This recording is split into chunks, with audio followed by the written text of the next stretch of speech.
yoqda pul katta-da, deyapti. Men aytdim, uka,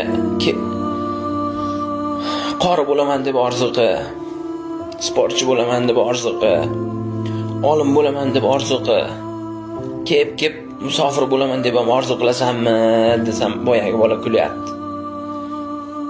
Ey uka, hech qayerda yotqizib non bermaydi. Hamma joyda qiyinchilik bo'ladi. Pulni supurib olmaysan. Hamma joyda xo'roz bir xil qichqiradi. Har yerni qilma orzu, har yerda bor tosh tarozi desam, boyagi bola men baribir ketaman deyapti. Shu non olib kelish bilan uyga non topib kelish juda katta farqi bor. Shu yoshligida non olib kelish uchun do'konga chiqqan bolalar hozir katta bo'lib non topib kelish uchun musofir yurtga ketyapti-da. Bir akaga savol berdim, ancha yildan